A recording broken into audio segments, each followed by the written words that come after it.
Hi everyone, I'm Abby Carlson. I'm an infectious diseases doctor here at the Centers for Disease Control and Prevention in Atlanta, Georgia.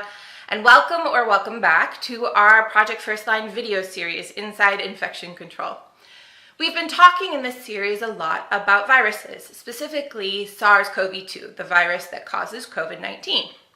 We've also talked about how viruses work and how they spread.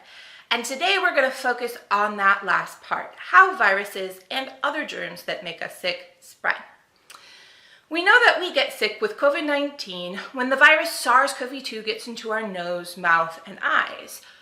But other than breathing it in, how else can the virus get to those places? Well, quite simply, on your hands. When you touch something that has live virus on it, and then you touch your face without cleaning your hands first, you can get virus into your eyes, your nose, and your mouth. And so then the question comes, what things have virus on them? Well, more than you might think.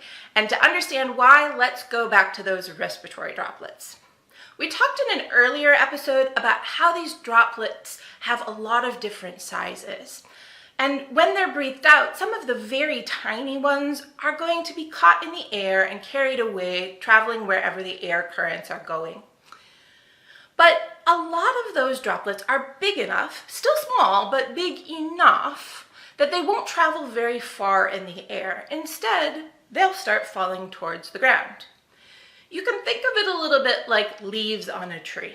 A lot of the leaves are going to fall near the tree. But some of them will be caught by the wind and they'll move with the direction of the wind. They'll fall a little further away. Let's take that image a step further.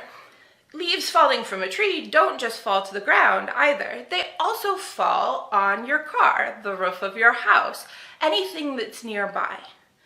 Just like that, droplets, respiratory droplets, they fall on things that are nearby, like patient beds and waiting room chairs, desks, clothes. The list is very long.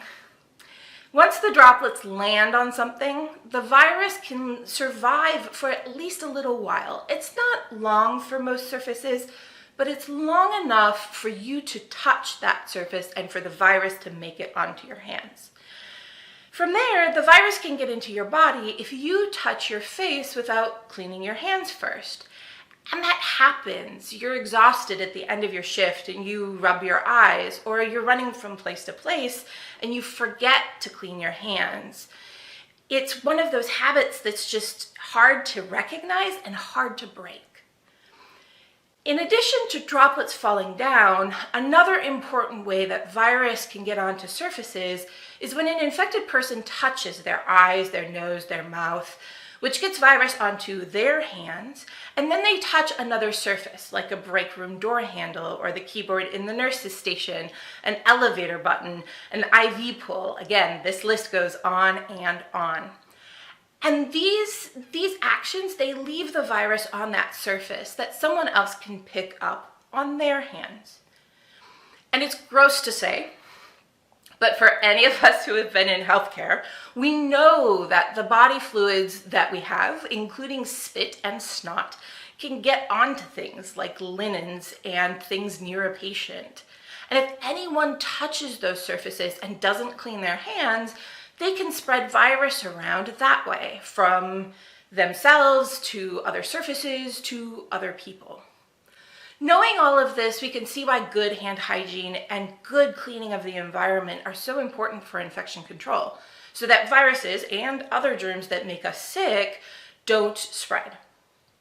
We're going to talk a lot more about this in other videos because it's a big topic that applies to many diseases, not just COVID-19.